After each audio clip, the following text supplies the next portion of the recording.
Hi friends, welcome to Aaron చేతి వంట. సింపుల్గా టేస్టీగా హెల్దీగా రాగి జావ అయితే చూపించబోతున్నానండి.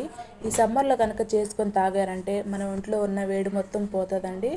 అలాగే మన ఒంటికి చాలా చలవండి, చాలా మంచిది కూడా. ఒకసారి ట్రై చేయండి. ఒక గ్లాస్ కనుక తాగారనుకోండి మన ఇంట్లో ఉన్న నీరసాన్ని కూడా తీసేస్తుందండి. చాలా సింపుల్ అండి. ఒకసారి చూసేయండి. ప్రాసెస్లోకి అయితే వెళ్ళిపోదామండి. ముందుగా ఒక కడాయి పెట్టుకొని అందులో ఒక గ్లాసు వాటర్ తీసుకుంటున్నానండి. వాటర్ అనేది బాగా మరిగిన తర్వాత ఒక బౌల్లో 2 టేబుల్ స్పూన్ రాగి పిండి తీసుకున్నానండి. కొద్దిగా వాటర్ వేసుకొని బాగా మిక్స్ చేసుకోవాలండి. పొడి పొడిగా లేకుండా బాగా మిక్స్ చేసుకొని ఆ మిశ్రమాన్ని ఆ వాటర్లో వేయాలండి. అది వేసి బాగా కలుపుకోవాలండి. రాగి పిండి వేసాం కాబట్టి వెంటనే చిక్కబడిద్దండి. బాగా మరగనివ్వండి. మరిగిందంటే టేస్ట్ అయితే చాలా బాగుంటుంది. పచ్చివాసన అనేది కూడా రాదండి పిండి అనేది. కొద్ది మరిగిన తర్వాత బెల్లం వేసుకోవాలండి. పంచదార కన్నా బెల్లం వేసుకుంటేనే చాలా మంచిదండి. జలుబు అనేది కూడా చేయదండి పిల్లలకు కూడా. పిల్లలు కూడా చాలా ఇష్టంగా తాగుతారండి ఇలాగ చేశారంటే. బెల్లం అనేది మెల్ట్ అయిన తర్వాత బాగా మిక్స్ చేసుకొని కొంచెం ఒక పొంగు రానివ్వండి.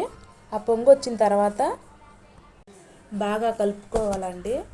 ఒకసారి ట్రై చేయండి. ఎలా వచ్చిందో కామెంట్ చేయండి. అలాగే మన ఛానల్ కొత్తగా చూసే వాళ్ళారంటే సబ్స్క్రైబ్ చేసుకోండి.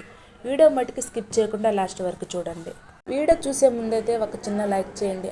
పక్కనే ఉన్న గంట సింబల్ని నొక్కండి. మీ సపోర్ట్ అనేది మాకు చాలా ముఖ్యమండి.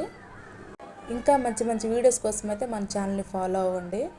వీడియో చూసి ఖచ్చితంగా ట్రై చేసి ఎలా వచ్చిందో ఫీడ్బ్యాక్ అనేది ఇవ్వాలండి. జామ అనేది మరిగిన తర్వాత పాలు పోసుకోవాలండి. నేను ముందుగానే బాయిల్ చేసి పెట్టుకున్నా. పాలు పోసారంటే చాలా బాగుంటుందండి.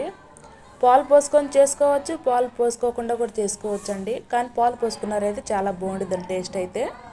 పాలు పోసుకున్న తర్వాత బాగా మిక్స్ చేసుకొని 2 మినిట్స్ మరగనిచ్చారంటే సరిపోతుందండి. చూడండి ఎలా ఉందో, చాలా బాగుంటుందండి. కొద్దిగా చల్లారిన తర్వాత మనం సర్వ్ చేసుకోవటమే అండి. పాలు పోసాం కాబట్టి వెంటనే చల్లారిద్దండి. బాగా చల్లారిన తర్వాత కన్నా కొంచెం వేడి మీద తాగితేనే టేస్ట్ బాగుంటుంది. కొంతమంది అయితే వీడియోని చూస్తున్నారు కానీ సబ్స్క్రైబ్ చేసుకోవట్లేదండి. ప్లీజ్ అండి సబ్స్క్రైబ్ చేసుకోండి. ఈ సర్వ్ చేసుకున్న దాంట్లో కొద్దిగా బాదం పప్పు, జీడిపప్పు, పిస్తా పప్పు కనుక కట్ చేసుకొని అందులో వేసుకున్నామంటే బాగుంటుందండి. టేస్టీ హెల్దీ రాగి జావ అయితే అయిపోయిందండి. చాలా సింపుల్ అండి చేసుకోవటం కూడా. నేనైతే ఈ రెసిపీని మా నాయనమ్మ దగ్గర నేర్చుకున్నానండి. మా నాయనమ్మ అయితే చాలా బాగా చేసిందండి. ఎండల మట్టికి బాగా ముదురుతున్నాయండి. ఏదైనా అవసరం ఉంటే తప్ప అవసరం లేనప్పుడు బయటకు అసలు వెళ్ళొద్దండి మీరైతే.